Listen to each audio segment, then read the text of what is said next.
If you want to listen to this episode or any of our episodes ad-free, you can do that now. Head on over to Patreon. Click on the ad-free level. You get all of our bonus shows that you've been hearing so much about. Plus, every single day, Monday, Tuesday, Wednesday, Thursday, and Friday, you can listen to this episode or any of our other episodes at the same time, ad-free, over on Patreon.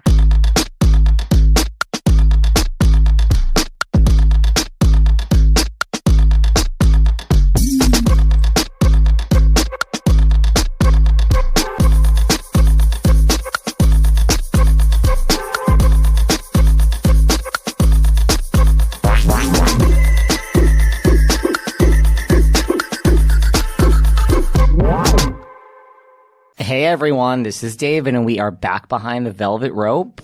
We got to get right into things today because we have a very special guest in the studio with us. The one, the only, sit down folks, Jaime Gleicher. Is that how you say your last name? Yes, it's Gleicher. Now, well, first of all, welcome. Do you think everyone's saying who? That's exactly what I think everyone's saying. Yeah, I think I love everyone. that, actually. I think yes, you do, love right? It. Yeah. I think everyone is saying what? No, everyone's like getting out their phone right now and they're Googling who the hell is Jaime Gleicher. Yeah. Do you think they would say? Sometimes I do that too. Now, do you think they would say the same thing if I said we have Ali Hilfiger? Maybe. Now, here's the thing, guys. Put your phones away. We're going to explain who Jaime Gleicher is. I mean, we have a lot to say, but she is one half of the duo who starred in literally, this is a classic reality TV show called Rich Girls. Really, it was just called Rich Girls, and it was on one of the most prominent reality networks, I feel, like before Bravo, MTV. Yeah. So Rich Girls was a show, which is shocking that I believe it or not, sometimes I do some research. This morning, I was shocked to find this out, that Rich Girls was one season. Yes, it was one season. Very exclusive. Listen, I thought Rich Girls, like if you asked me, was on for like 7 years. Like nope. I remember loving the show and watching it. I didn't realize it was on from October of 2003 to December of 2003. Wow. And it followed the lives. Well, if you look at IMDb, it says it followed the lives of two wealthy 18-year-olds from New York City. So Jamie's like, Jamie's like, oh God. She's like, can we talk about anything? Listen, we're going to talk about lots of other things. No, listen, it is a significant part of my life. I am now 35. I've done a lot of reflecting. I'm actually at this point writing a book on it. So I've really had to sit with my experience. I have a mother who saves everything. I have every email, everything. There's a lot of things that people don't know about how the show was created. Well, there was nothing that existed like it. We're going to get into it. There was no Bravo reality TV, and it started with my writing. Ali and I really created it, produced it, and then we were like, goodbye. And now you have a podcast about the Real Housewives, which actually like derived from what our show was. Pretty much. Yeah. Okay, so I can't even tell you how many questions I have, but let's just take it back for a minute. Sure. So, all right, so tell me now about you. Like, people are always shocked when I ask this. Let's start with like birth. I mean, you don't have to tell me the hospital or the time of day, but like, where are you from? Where did you grow up? Mount Sinai Hospital, 11:15. I know this because I just turned 35, and my mom always reminds me at the time of my birth. So you're from New York City? I'm from New York City. Upper East Side? We've been all over. Like really? When I was born, my parents were in Murray Hill, actually, and then we moved to New Jersey for a little bit. Where in New Jersey? Bergen County. Okay. Tenafly. Oh, I know Alpine Tenafly. area, yeah. Jackie Goldschneider from The Real Housewives of New Jersey currently lives in Tenafly. Oh, really? Yeah. Oh, I wonder what street. Maybe we. And I'm really good friends with like Margaret Josephs. Like, I don't know if you watch New Jersey. She lives in Englewood, so I know Tenafly is right. I didn't know that New Jersey Housewives made it that because it was Upper Saddle River and all that. Yeah. I always thought they should do a show about where I grew up. The old school was like a lot of Franklin Lakes, which some people still there, right. but now they're all over. But Tenafly is very, and listen, I grew up between like New York and Connecticut. I didn't know from New Jersey before I became friends with all these wonderful women. And now sometimes I'm in New Jersey like 2 or 3 times a week. Yeah. Nice. So because of that, I've learned Tenafly. It's a nice place to grow up. It's a great place to grow up. Lived there until my bat mitzvah at age 13. My brother and I were both, I was into theater. My brother was a ballet dancer. We moved Straight brother? Straight brother. Okay. Moved back. I was like, do you have a cute gay brother around 35 that I don't know about? No. Okay. He's married now. He's straight. I got excited for a minute. So I was into musical theater. My brother was into ballet. We moved to New York City, and we went to a performing arts school. We're not a performing arts school, a school that, is for kids in the performing arts. Like the Fame School or something It's not different? the Fame School. It was a private school. It's called Professional Children's School. Okay. And it's a private school for kids in the business. Okay. And that was where I met Allie. So lived a bunch of places in the city and ended up going to college here.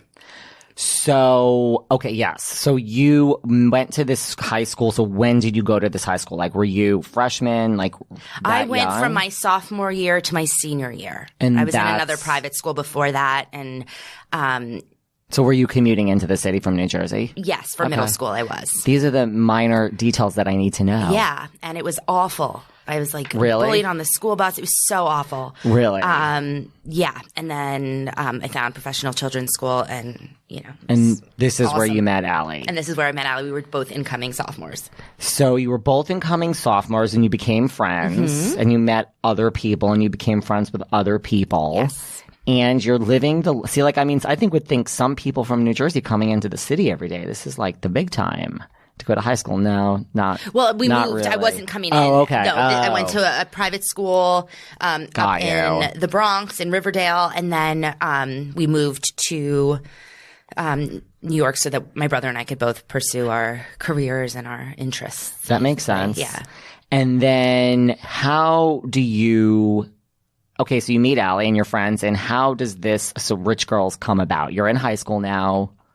So I'm in the 10th grade. I'm at the professional children's school, and at this point, too, not to interrupt you, at this point, let's just give this context of reality TV. So, The Real World existed.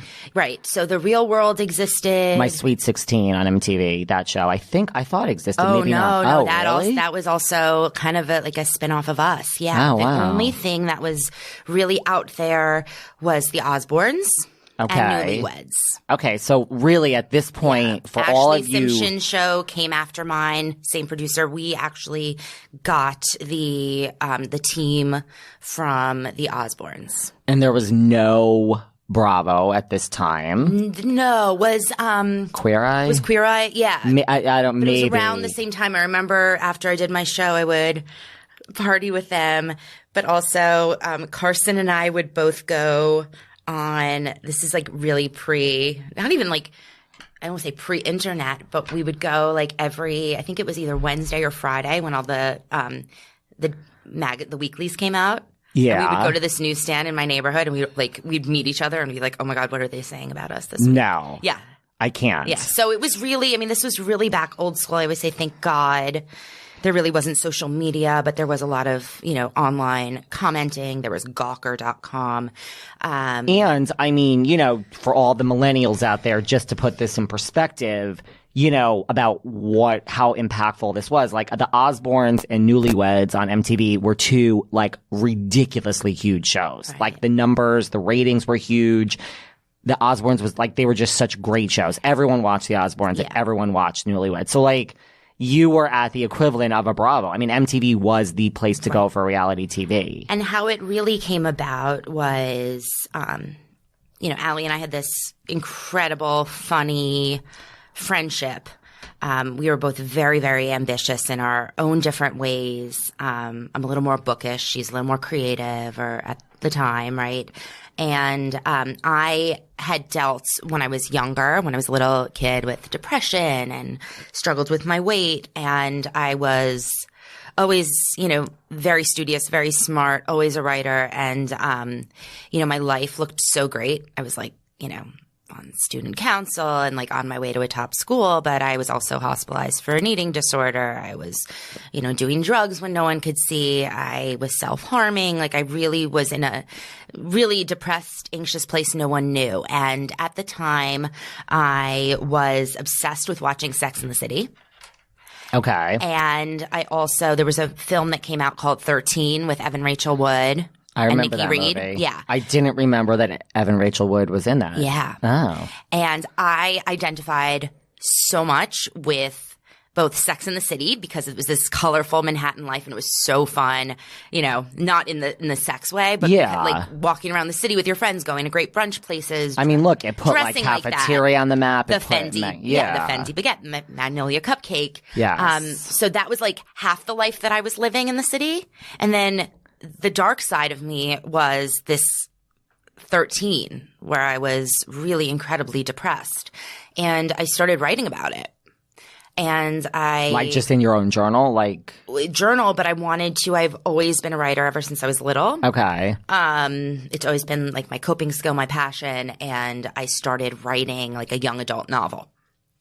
Okay. Which really was a vaguely disguised memoir. I didn't know that term yet. Okay. Well, I mean, that's a lot at 17, 16, And 15. Allie was always my greatest supporter when I was going through my mental health struggles. And she wasn't having similar struggles. I mean, we all do. I'm not going to speak for Allie's struggles, but I was definitely, I feel, she saw both sides of me. So she really got that. Got ya. Right? And she was the friend who was always there through both sides of that. Totally. And the summer before the show, I went to Nantucket with Allie and we met, a man who I think his name was Tom, the juice company. He was chatting with us at breakfast. We were sitting at adjacent tables, and he had bought Nantucket Television, MTV, which was at that time just like showing the weather and surfing. Okay. And he was chatting with us, and Allie and I had very dynamic personalities, and of course we were probably dressed in some crazy fun outfits. And he said, we want to make this a channel. Do you guys want to do a show? And Allie was like, yeah, I want to do an MTV Cribs for Nantucket. So wait, so you're just sitting next to this person at brunch? Yeah. And are you like, this person's full of shit, or? Basically was like, why don't you guys discuss it, come up with an idea, and you'll do the show. And it was really, Allie had produced a film. Allie was getting into produce. So Allie was like, oh yeah, I'm on it. And I helped her write the idea. And we literally just got people and we went into their house and asked them about their house. I mean, it was Nantucket. It was preppy seashells on the wall, beach. Oh. So this isn't even Rich Girls. This is Oh, no. It was in the house with Allie Hilfiger. And I was behind the scenes producing it. It was just a little, I literally was like, oh wow, I can put this on my college application. Yeah. It's this is fun. And it was just for the summer because you were summering in Nantucket? Yeah. Now that network ended up becoming Plum TV. Okay. Which I'm not sure if it's still in existence, but it was a wealthy resort town. It became, okay. It grew into something. This was in the early stages, and it was just called NTV at that time. And we got back to the city. We're in school, and New York Magazine wrote a blurb on it with just Allie. And Allie Hilfiger has done this. And then what happened? And she had a name because of her father. Just, because you don't just get in. Yeah. It's just good or bad. You just don't get into New York Magazine. She was the host of the show. I was just kind of along for the ride. And for everyone out there, yes, Allie Hilfiger, it's Hilfiger. It's Tommy Hilfinger's daughter. Yeah. Just to give everyone, a background. Yeah. So Allie got a call from a talent agent at MTV who saw the blurb, and that's the talent agent's job, is to say, okay, who's relevant? Let's get them in. And saw, Allie Hilfiger and thought, wow, maybe a house of style. Maybe who is this, right? Right. And had brought Allie in to meetings at MTV, and Allie did not necessarily want at the time she was kind of yeah, this is cool. But Allie never was the kind of girl who, was socially putting herself out there. She was just completely normal, did musical theater, produced films. She didn't call them, they called her, right? Right. And she wasn't looking for fame. No, not at all. But she took the meeting, and then And apparently in that meeting with the talent agent, she's like, they were exploring things and she's like, yeah, well, who you should really talk to is my best friend Jamie, because she's just like got the brains behind. You should talk to her. And Allie knew also that I knew about people our age. I had my like finger on what we were struggling with and what was going on. And so Allie was like, hey, you should go meet with this person with me.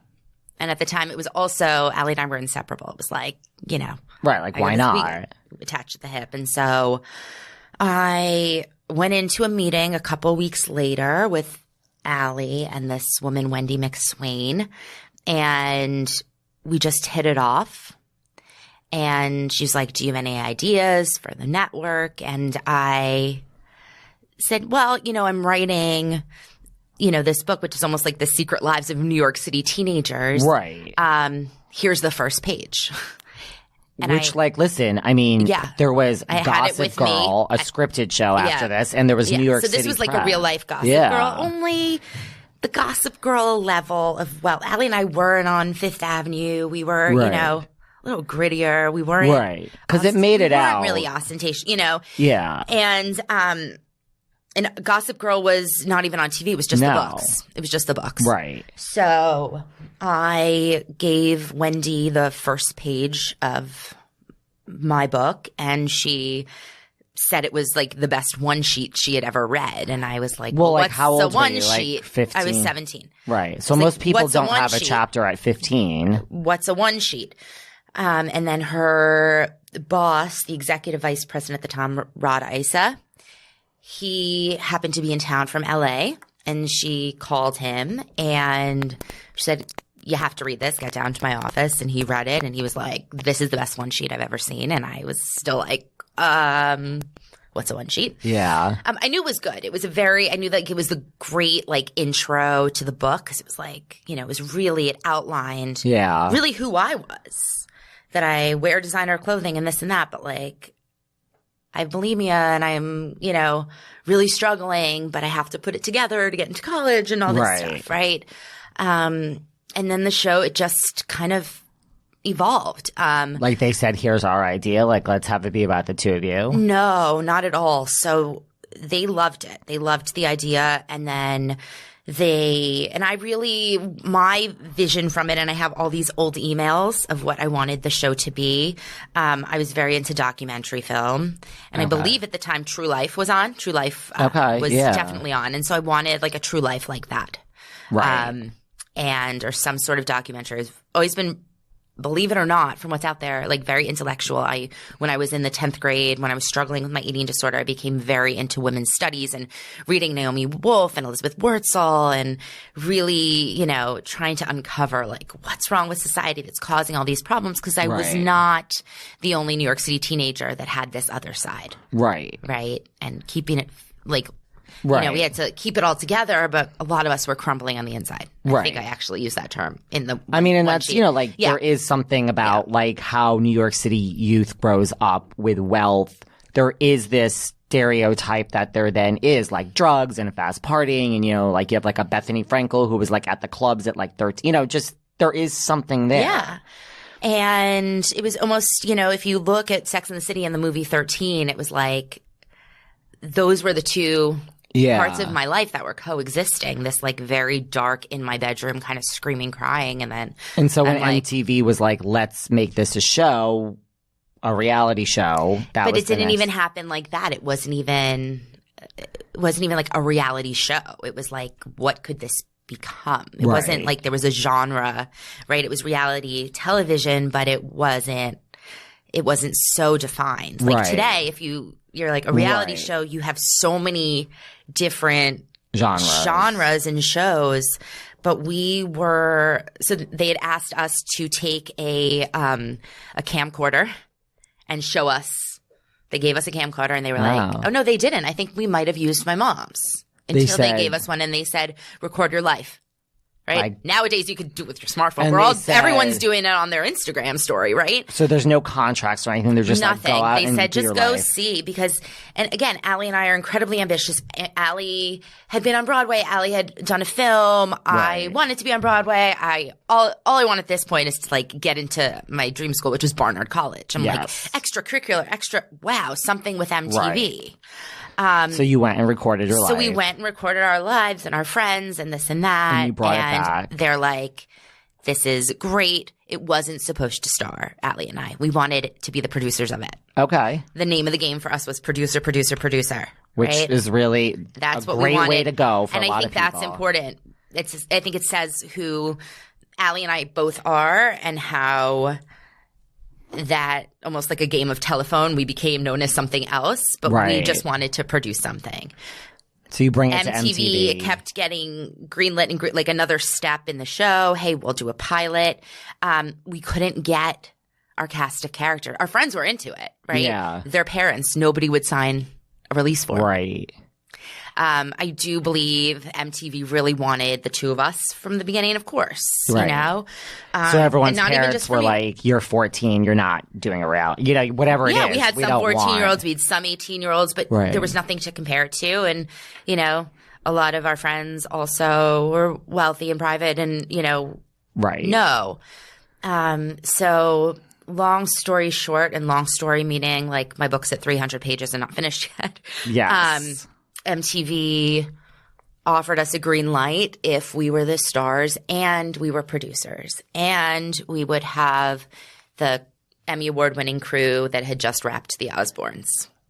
Which is major. Right. They're like, we're going to green light this, but we want the two of you to star. So it was, you know, we had to star, but we had producer and we had we had editing rights.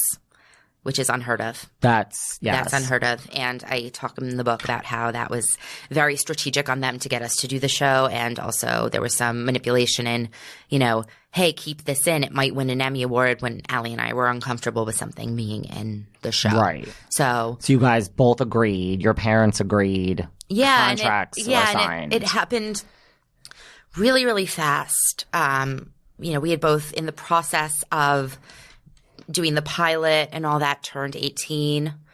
Tommy was really all for it. My mom was really all for it.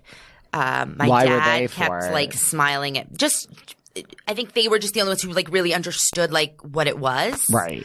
And I mean, I remember like 3 months later, I show up at my dad's house with a camera crew and he opens the door. He's like, kind of, what's this? Right. You know, you say you're doing something, right? But reality show was not even. Right. And like the Osbournes and Newlyweds, I mean, they were famous before. They were famous before, right? So there is a difference. We had, yes, Allie, you know, has her a famous father is famous, right? But we really started the idea of looking at, you know, like this wealthy lifestyle, like let's look at what it's really like. Right. So you sign contracts and you start filming what is the filming? Like over 6 months, 3 weeks? Like it was around. Just curious. We started filming around our high school prom. So it was the end of May and we wrapped up in September with my going to Barnard. Got in, spoiler.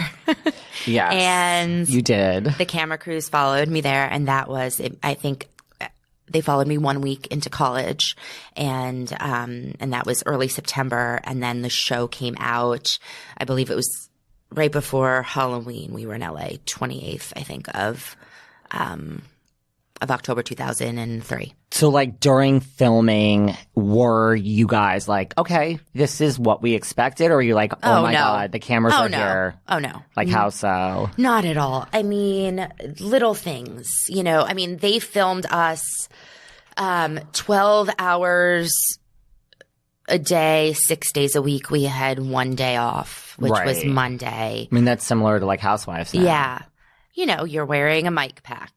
I don't know. I mean, this is very early. I don't know if they've made mic packs small enough now that it's not unflattering in front of your – it was just like – they have not. You lived with a mic pack. You had to tell everybody when you were going to the bathroom. It was like and there were things that you needed to do. Our show really was not scripted. Right. There were little things that my show was edited. And I think that's the difference. Right. Like, did you ever feel like producer manipulation or? Well, it got tricky with us because we were producers, right? So which that is insane. Yeah, my associate producer would say, like, I struggled in a relationship on the show with a friend, and then when I had gotten into I'd ended the friendship on the show, and then when I got into college, like the last week of filming, they were like, hey, you should really call him. It would be good for continuity. As a producer, you should probably do this, right? Right. Another instance of manipulation was the first day of filming.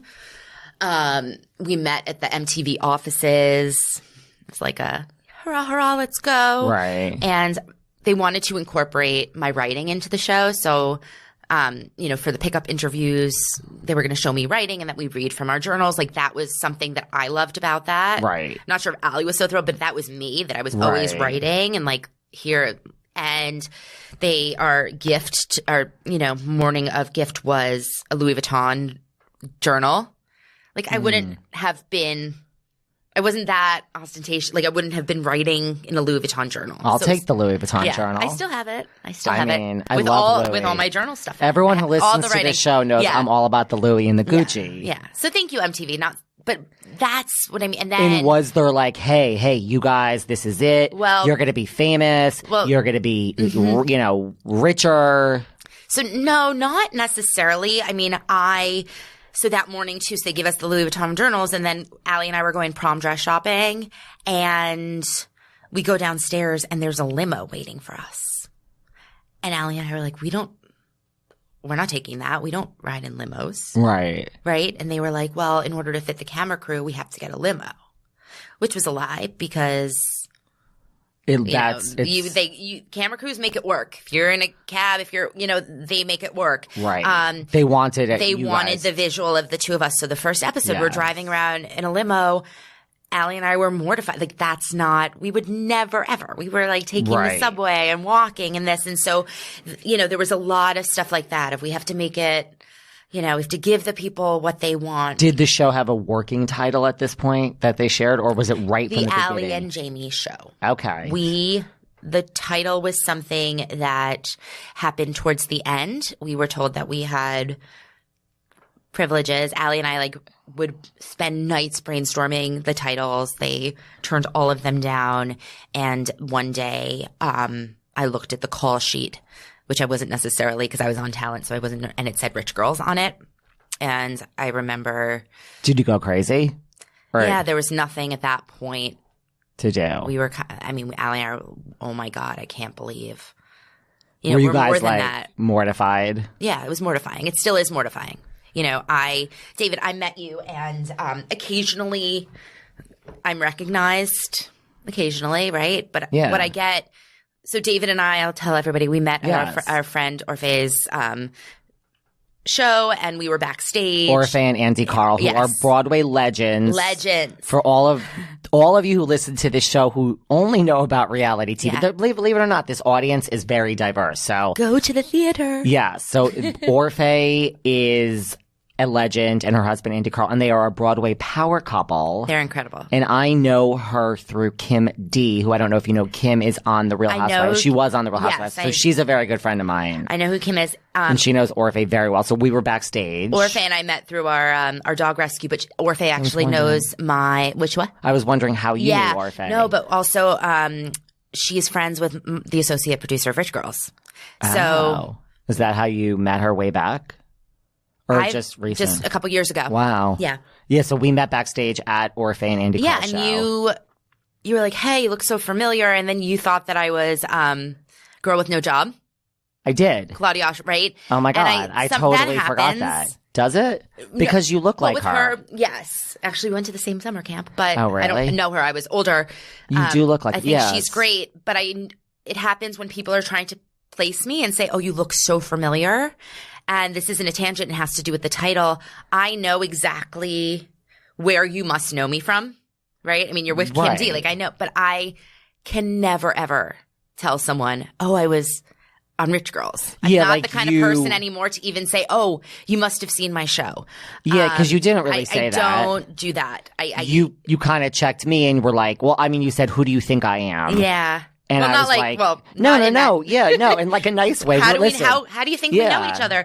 But I definitely, get that a lot, especially back in the day. But I'm very quiet and humble, and I kind of try to like put that time behind me, so I'm never going to be like, did you see my show? No, you were and then I admitted Claudia, and I was afraid to say it because listen, I mean, it's also embarrassing when you're like, are you this person? And you're like, what the fuck? But you do look like her, but then you said no, and I said, okay, sorry. And then you said, well, what do you do? And then I told you, and you're like, well, I'm kind of related to reality TV. Listen, I got it out of you. Do you guys know that the holidays are the busiest and most stressful time of the year? Well, this year, I'm calm and cool and collected thanks to Talkspace.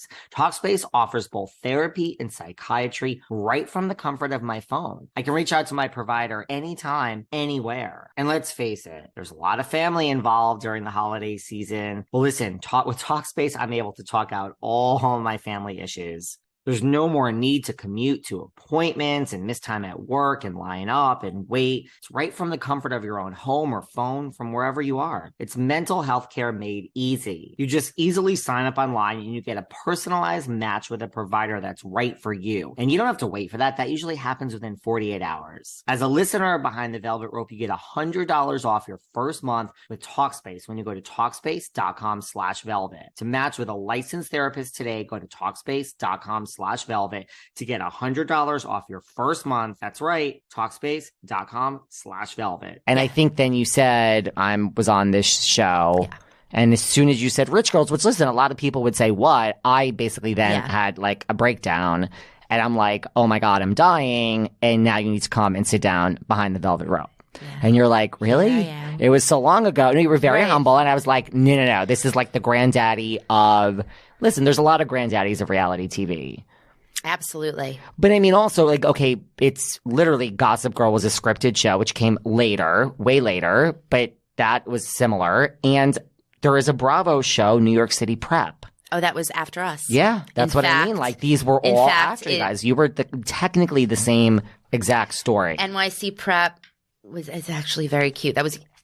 years later. Yeah. And my friend from the show, Mike, his little brother, Danny, was on that show. So it was like, oh, really? Cute. Yeah. Interesting. So you did say that, and that's when we met, and then we're like, you need to come on here. So, yeah. So what were we, that is true. Which was strange for me because I never talk about this. It wasn't like... I left the scene. I don't do interviews, rarely. What was it about me? You just felt that I was so wonderful? No. Well, yes. You were very, very kind. I actually, I had mentioned I'm writing my memoir right now. And I have to get used to owning what my life story is, which is being on a reality television show. And for so long, I was so ashamed. I think it was the title. It was the fact that I hated myself on camera. I was very bullied that I've really tried to suffocate this. And it's time to start owning it. This is my story. I did have a very big hand, along with Allie, in creating an incredible genre. And incredible meaning, I think, the size. And I don't, I have my own feelings about, now that I'm a psychotherapist, which we're going to get what into. I've contributed to in terms of, the mental health of, those who are on shows and whatnot. But it's, I have to, this is who I am. It's like who I was, but it's always going to be a part of me. And it's, who I am now, who I'm very, very proud of. I wouldn't have gotten here without going through my awkward teenage years, in front of America and the world, whatever. That's whoever watched it. I don't know. I watched it. I think a lot of people watched it. No, I just meant I don't know if it went international, but I do know it lives like in the depths of YouTube. So now after it came out, like besides running down with Carson Kressley, your BFF, to see the dailies, did your life change? Like, were you now recognized going into like Bloomingdale's or to get Starbucks? Everywhere. Was it like a high level of fame? You know what I mean? Like, were you like, oh my God, there's Jamie and Allie, or there's Jamie? I mean, especially like, I would assume if you guys went out together. We didn't. Really? Yeah. So Allie, Allie is a book. Allie had very bad Lyme disease. Yes. And she wrote a book about that. Allie was dealing, and I won't get into with her own personal struggles. And as a result, our friendship ended. And yeah, that was one of my. So your friendship ended like what? Right after the show? Yes, aired? we were in LA for the premiere, and then after that we watched the episodes before they were aired because we had the editing rights, but we like never watched the show together aside from the premiere. Yeah. So when the show aired, you guys were already kind of broken up. Yeah. Really? Yeah. I don't know if I knew that. Yeah. And well, that must have been sad in a way that was one of your good friends. It was devastating. It was absolutely devastating. So as I'm, if you look, there are all these like old press pictures of me and Allie went, and got her treatment. And I was kind of left after this friendship breakup, doing all this press for the show, which was in my contract. Yeah, I was going to say, Allie was like my confidence, like crutch. Did you do press together or no? It was you. We did it before the show aired. Okay. So we had a whole, we had a lot of press to do, like in October, which is in the contract. We filmed our commercials, and then after the show, there was still, to promote. And was that awkward? Like you were already kind of broken up when you had to do press together, or no? I did it myself. Okay, Allie was Allie didn't do any of it. Wow. Allie was away, and so it was just me. And then, I was going out and parties and this and that, and then one night I was at Mary J. Blige's birthday party. I remember this so well, with Lindsay Lohan, who was a friend of mine, through the scene that I was like now a part of, which I talk about in my book. I never really should have been a part of. Like I was, and you still talk to Lindsay? I was just like, no, I don't still talk to Lindsay. Like back in the day, but she's I remember, a nice Long Island girl. Yeah. And then I remember we were at Mary J. Blige's birthday, and Diddy came. I don't even know if he was Diddy then. Maybe he was still Puff Daddy. Came up to us, and someone had snapped a picture. And then the next day, it was on the cover of it was the big photo on Russian Malloy. Does that still exist in the New York Daily News? Excuse me. So it was a photo of like me, Diddy, and Lohan, and some publicists reached out to me, and then I had gotten my own publicist. And went into this, okay, let me try to form a career out of this. Let me produce them. And that contributed to my own psychological decline. So you were going through all these issues. So like the show airs, you guys are not friends. You're doing press now and all of this. So like the depression and eating disorder, like I know it was on the show, but this still continued like right after. Oh, yeah.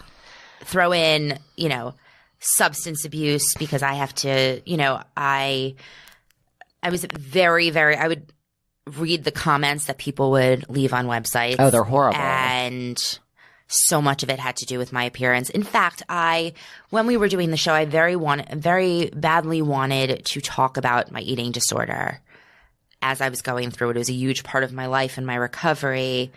And it was actually a very, very big running narrative, like of the show and what was going on. And I would talk about it in the interviews that we would do. And then after watching the episodes and seeing myself on camera, I had I was like, scrap it all. And they were like, what?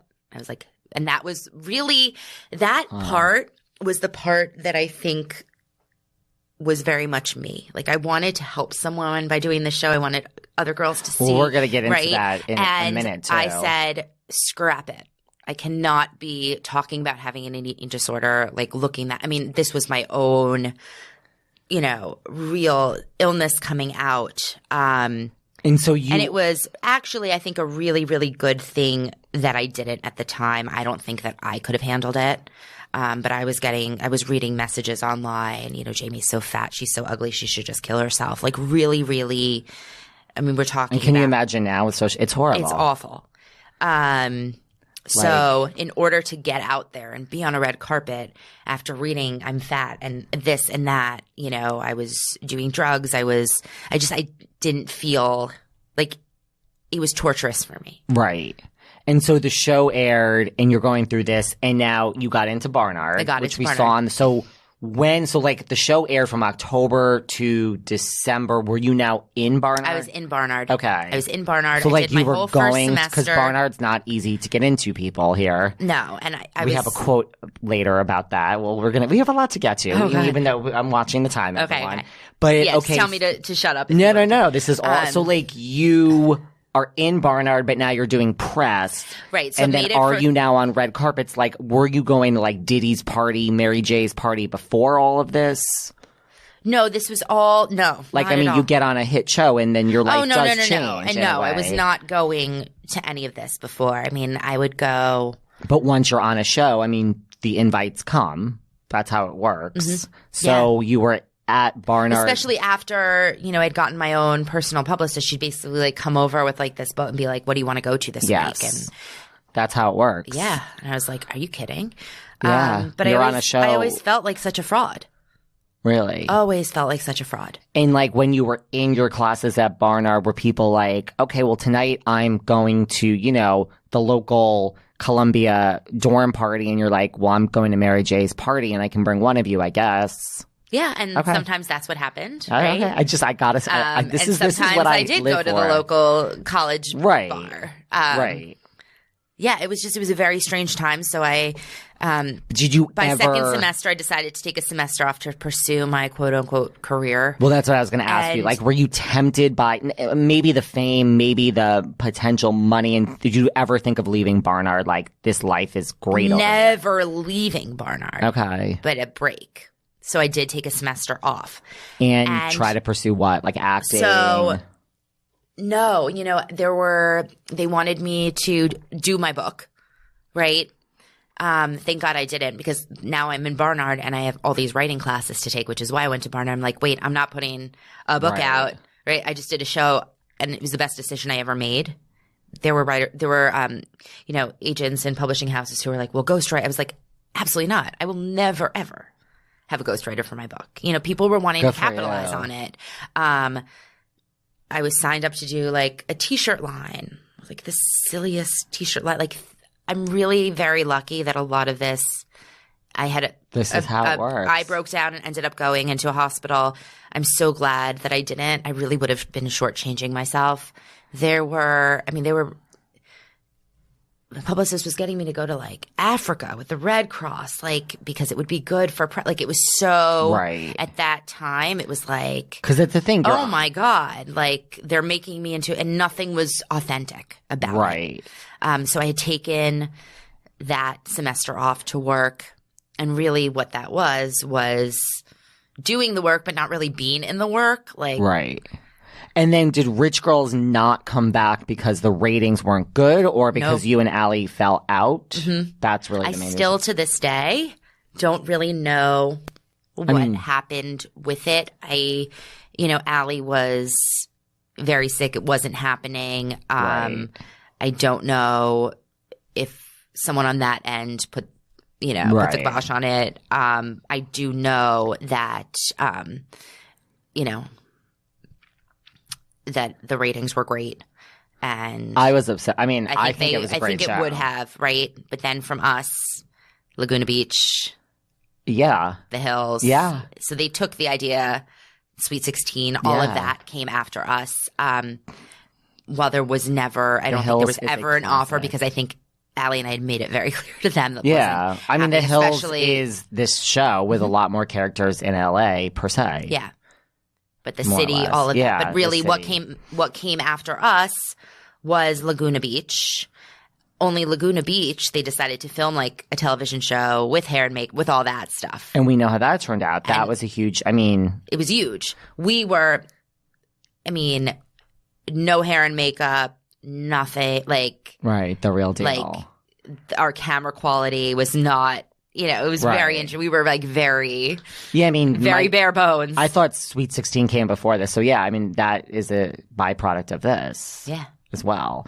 So you took this semester off, you're going out. What is one thing, like, is there anything that, like, what's just one experience that someone would be like, oh my God? Well, I mean, God, I don't even know. Well, like, to me, Diddy, Puff Daddy, whatever he was called at the time, and Mary J's party is kind of like, oh my fucking God. Like, yeah, that was cool. That was it. I would go to Butter. I loved Butter. We'd all go dancing at Butter.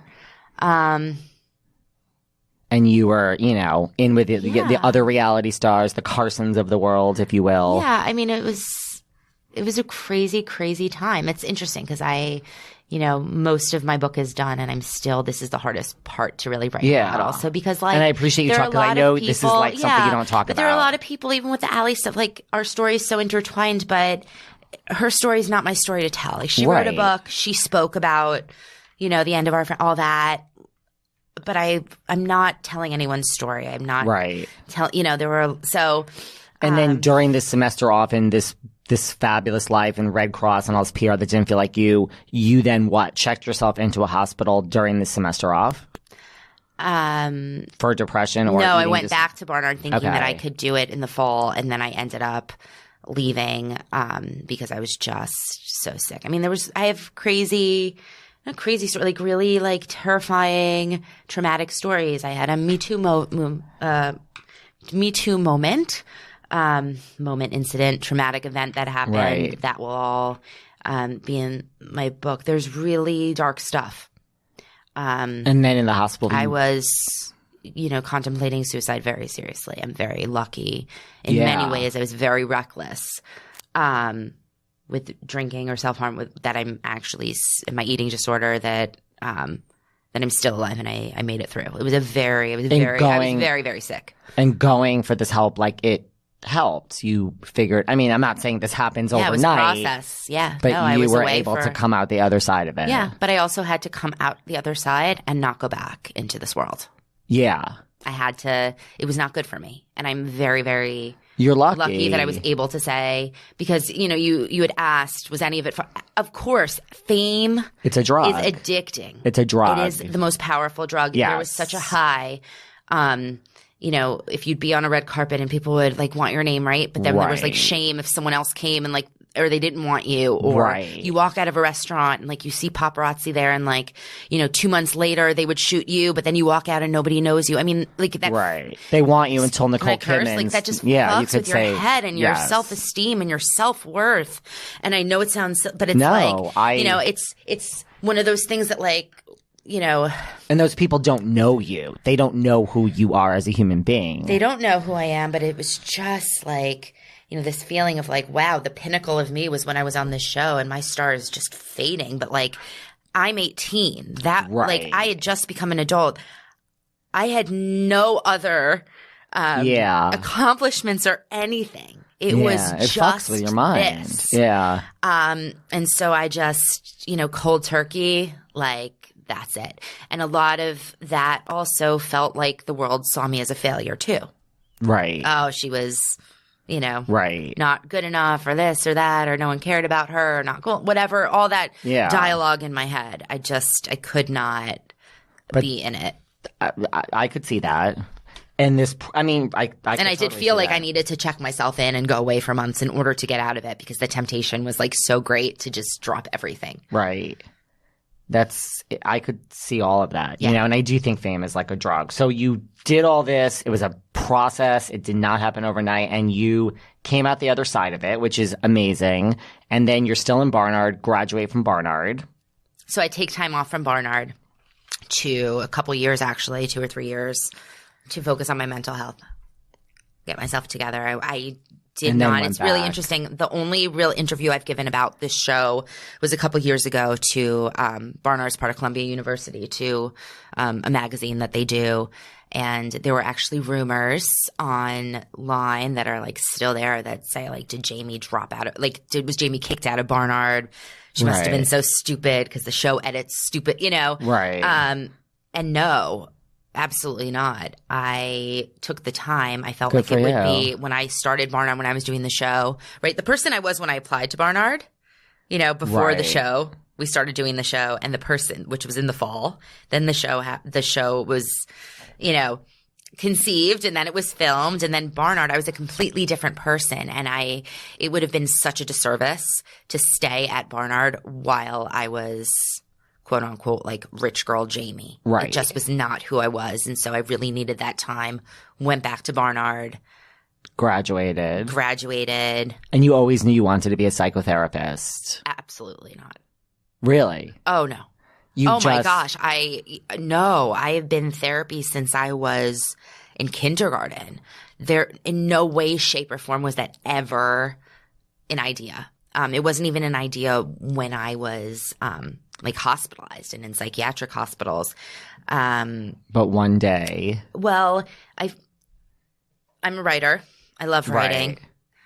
Right. I studied English literature. I majored in creative writing. What I did for a living was really look at themes and characters and analyze that. And you just don't like publish a book and become a writer. No. And so I was very interested in psychology because I had been in hospitals, and I always wanted. Right. I always had this thing when I was filming the show. I wanted to be on the side of the crew. I wanted to be behind the right, and I always felt that like when I was in a hospital, I wanted to be like one of the clinicians, like treating the patients and talking, not like be the one who's like getting being forced the to help. eat something, right? Right. And so it just, and then I was in a lot of therapy and treatment programs, and then one of my therapists had asked me to mentor some high school kids who had mental health problems, and then it just became organic. And upon graduation at Barnard, I went straight into social work school at NYU to get my clinical social work degree in psychotherapy. And you love what you do now. I love what I do. I'm in a group private practice. Do you specialize in any particular? I do behavioral therapy. So I'm trained in dialectical behavioral therapy, cognitive behavioral therapy. What's that? I mean, it sounds impressive. Have you been analyzing me this entire time, the whole Jamie? time. So dialectical behavioral therapy. Cognitive behavioral therapy is great. Anxiety, depression. Okay. Dialectical behavioral therapy is actually the evidence-based treatment, the most effective treatment for those with self-harm and suicidal thinking and urges. I work with some. I mean, it has to make you a great therapist that you've dealt with some of these issues, I would think. I think so. What the hell do I know? But I assume listen, something that I needed to learn when I got into school for being a psychotherapist was that, like, my own experience does not a therapist make, right? Just because you live it. But I've definitely been on the front lines. In fact, the creator of dialectical behavioral therapy, Dr. Marsha Linehan, she just came out with her memoir, which is about how she struggled with self-harm and suicidal thinking, which is exactly what I did. And I think it does make me, I'm very empathic, right? But no one's stories are the same. So I cannot say, hey, this worked for me or this worked for me. I can just listen and, and the treatment is it's very regimented and by the book. And, it's incredible. I feel very, very lucky, to be able to do this work. Yeah. But it almost didn't. I mean, you love what you do. I love what I do. I almost didn't do it because I wondered if I should even go to grad school for this, if anyone would ever hire me as a therapist. Well, that was a question if they Googled I had. me. Well, I literally was just going to ask who doesn't you that. Google if they're going, to see a therapist? Don't you want to know? 100. I mean, it wouldn't turn me off, but I was literally just going to ask you that. So does that ever come up? Yes. So my first couple of jobs in the industry were with people who I had worked with before, who knew who I was. Right. Who trusted in my abilities, right? It wasn't like I was cold calling, therapy practices and jobs, right? And, listen, when you're, licensed New York State social worker, like there's background checks and this and that, right? Yeah. So I never, I was lucky to have people hired, That's good. in my circle. And then, my mentor, who I had met, kept telling me to come in because she's in a private practice, and I kept saying no because I didn't think she knew about the show. And she's a very, very well-known psychotherapist, and I just, she kept saying, hey, Right. come on in. I want to interview. Like, come in. And I was just so embarrassed. And then finally one day she's like, we're having lunch. Right. Come in. And she was recruiting me. And I said, this is Jen Hartstein, Dr. Jen Hartstein. I'm in her practice today. And I said, do you know about this? She says, I know you. I don't care. So what? I mean, so that's what? Yeah. So who what? cares? Right. But I said, well, aren't you worried when people call, like, what are you going to say? And she said, no, we'll get to that if it happens. Yeah. That's good. Maybe a few times has That's a good. parent of a child that comes to see me questioned. Rarely Has does someone anyone ever come say, to see you that's a fan and is like, oh my God, you were on no, Rich Girls? not a fan. No, there have been clients who, like, through our work say, oh, I found that on YouTube or this or that. And you know what? We talk about it. I'm like, okay. Yeah. What do you want to know? Right. Yeah.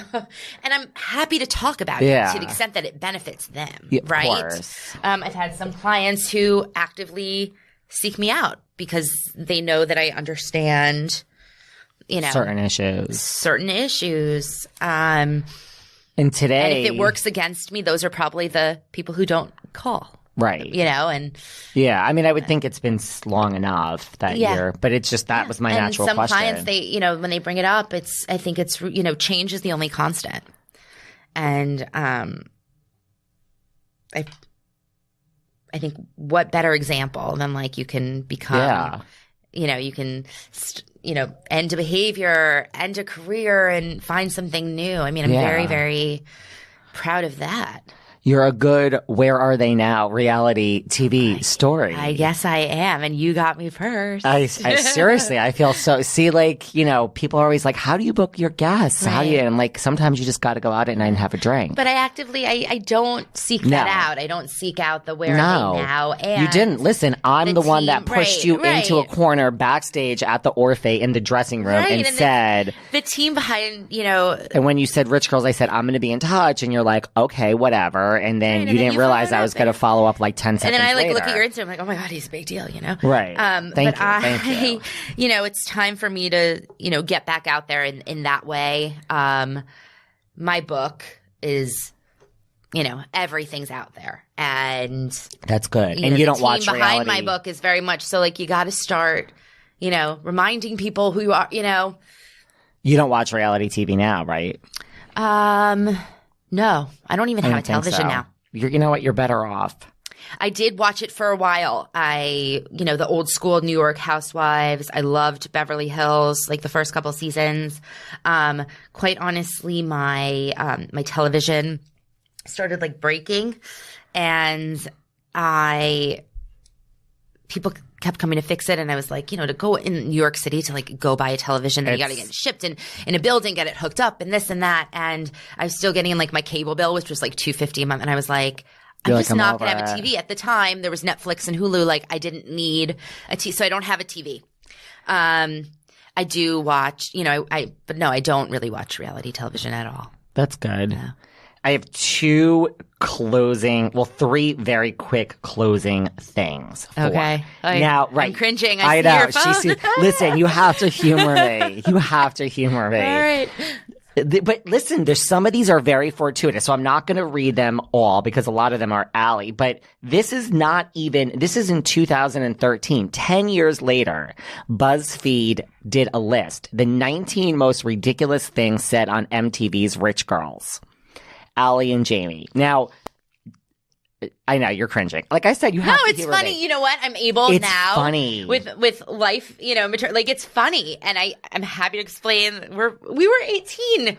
Listen, you recorded the shit that you said. You know what I mean? Oh God, it's of funny. course. So number one, and and these are in no particular order. Okay. Number one, Allie Hilfiger, who's the daughter of Tommy, said, "My dad invented cargo pants. He invented them." Jamie, which is you. This is what you said in response on cargo pants. People buy cargo pants in the Midwest, not to say, oh, I could wear these with stilettos and a sexy top. They buy them because they have a lot of pockets, because they like work in the fields and they like need them. Yeah.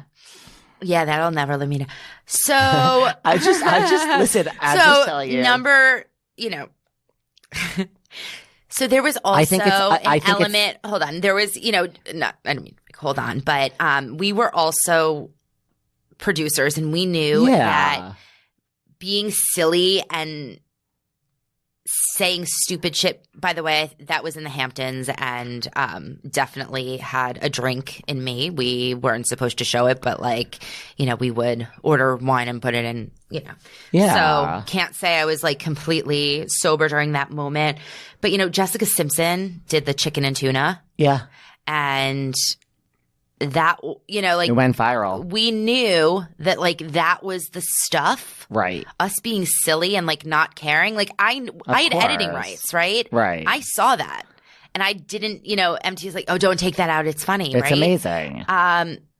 Yeah. So do I wish I took it out? Listen, this is not a criticism. This is just, I know, but I take it because I'm oh my God. This is the opposite of a criticism. This is me being but when it's you and, I know. I'm not that stupid.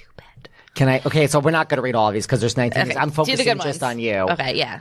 But listen, there's a lot of things you say in here then there's certain things you say which kind of foreshadow your future. This is Jamie, we're on number 6 because we're skipping all of Allie's stuff. Jamie on the thing no child has ever said. Whoever said that going off to college is a sad thing clearly did not go to Barnard. Okay, I mean that's not. I don't think that's so bad. I was so obsessed with. I love Barnard's a great fucking school. I'm still close with my writing. I love Barnard so much. I've been up there a bunch lately. I mean, it's no joke. I love it. I'm so proud to have gone to Barnard. So I mean, here's one. I think this is funny. Allie on Total Despair, and this is Allie at 18. I miss my childhood so much. That's kind of funny. It's you are a child. Okay.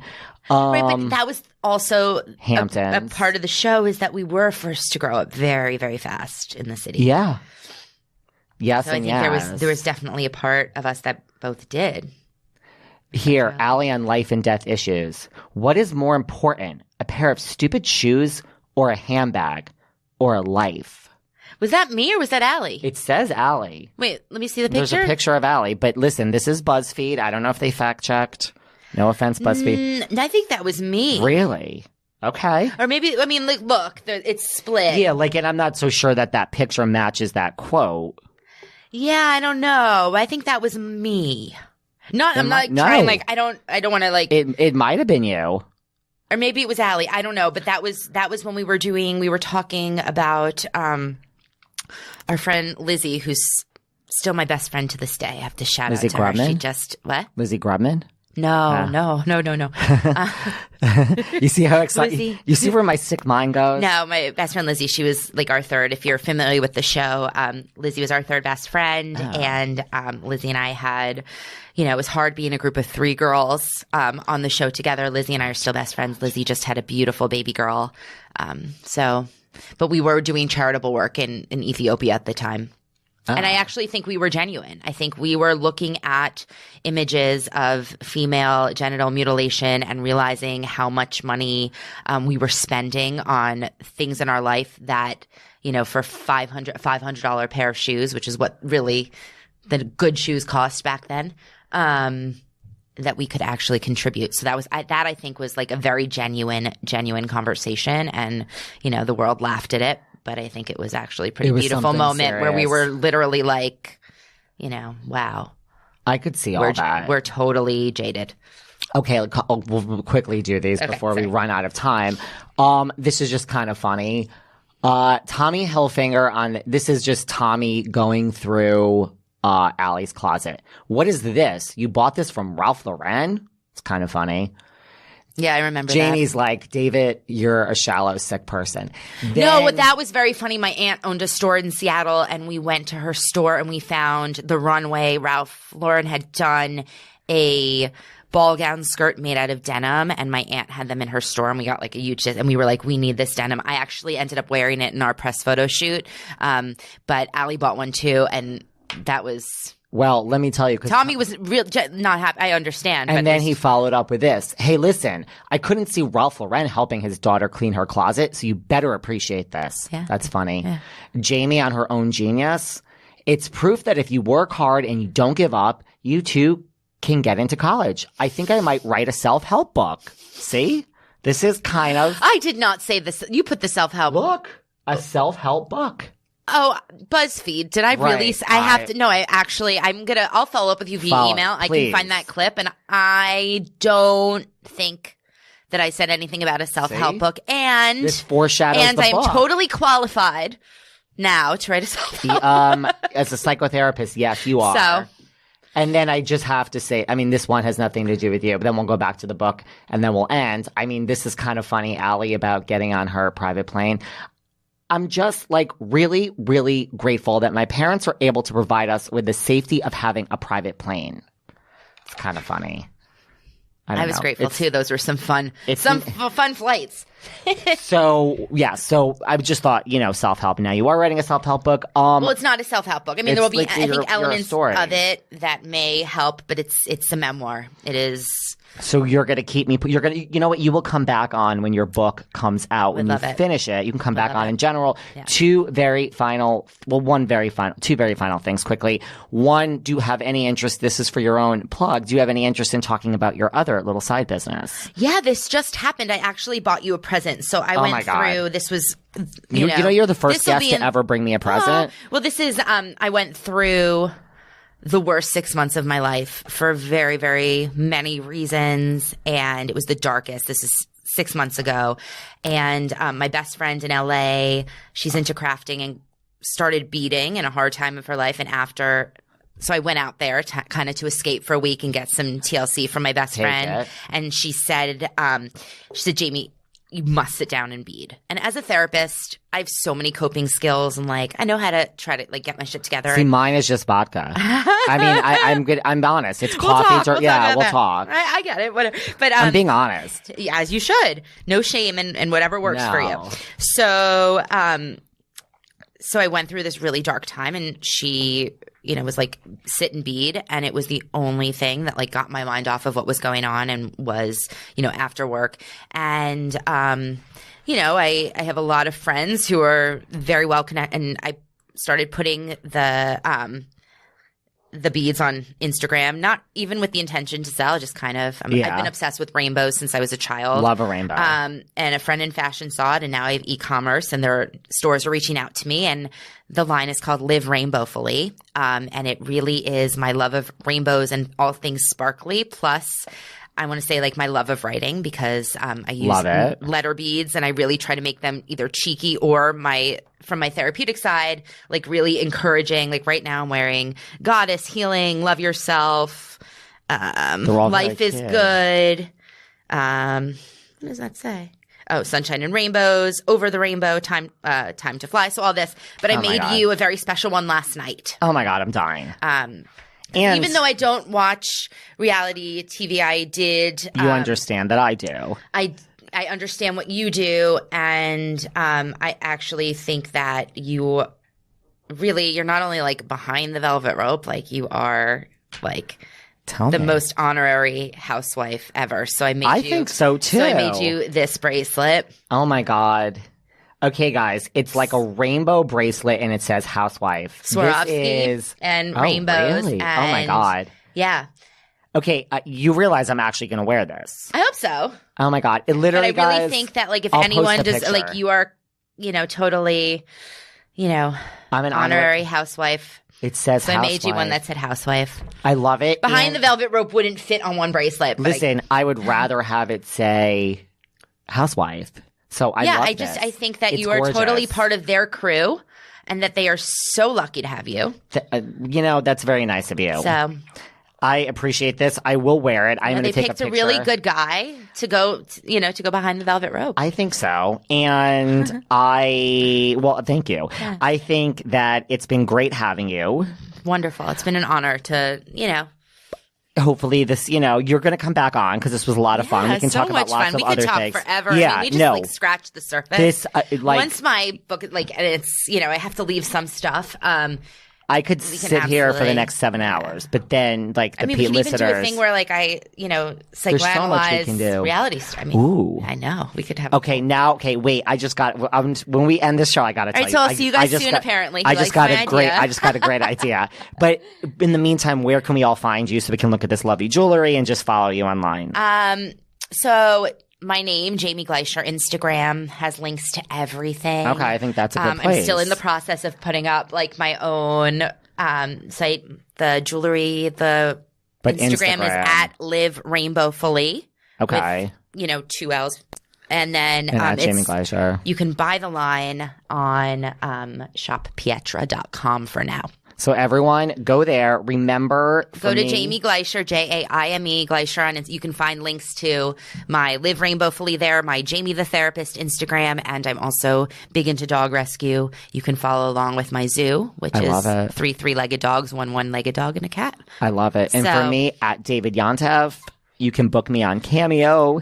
And remember, because no one seems to believe me, that I actually am tired, Jamie, and I do want to stay in, even though you are meeting me out backstage at Orphe. I think I had like 2 or 3 drinks in me that night too. I think you need to come over and bead with me and just shoot the shit and like talk about the stuff we can't talk about here. I would love to, as long as Like off the record. we got to Like, stay in, because what like hap- yeah, yeah. oh yeah, No, I'm talking like PJs. You have no idea. And we're doing that because let me tell you, that's the night that I really want. I really want a night like that. And we're going to do it. But guess what? All the other I only really nights- go out for Orphe and Andy. No, I love it. Yeah. I like to stay in. I love Orphe and Andy. No, but the other nights when I'm not doing that with you, guess what? As much as I want to You're do behind that, it. right? You're behind the velvet rope. I first put my big girl pants on and I forced myself out the door. You know why, right? Because I, David Yontev, can best serve all you listeners behind the velvet rope. Thanks, Jamie. Thank you. Bye. Bye. Thanks for listening to yet another episode of Behind the Velvet Rope. Because without you listeners, I would just be a crazy person with voices in my head. And if you like what you hear, subscribe on Apple Podcasts under Behind the Velvet Rope. And when you're done subscribing, feel free to leave a 5-star write-up review, because the write-up reviews actually count. We read each and every one of them. We post the best ones, and the reviews really help our shows keep going, and we really appreciate everything you guys say, especially the positive ones. And if you want to find us online, we're at Behind Velvet Rope on Instagram. We are at David Yontev on Instagram. We're Behind the Velvet Rope on Apple Podcasts. Or head on over to Patreon, because you know what? There are just some things we can't talk about here. So for our bonus episodes, go to Patreon and type in Behind the Velvet Rope. And if you still aren't sick of me and you want more David, go to Cameo and book me on Cameo. And you can ask me anything there. I'll answer whatever you want. And I have a bargain basement price of $10. Thank you guys. See you soon.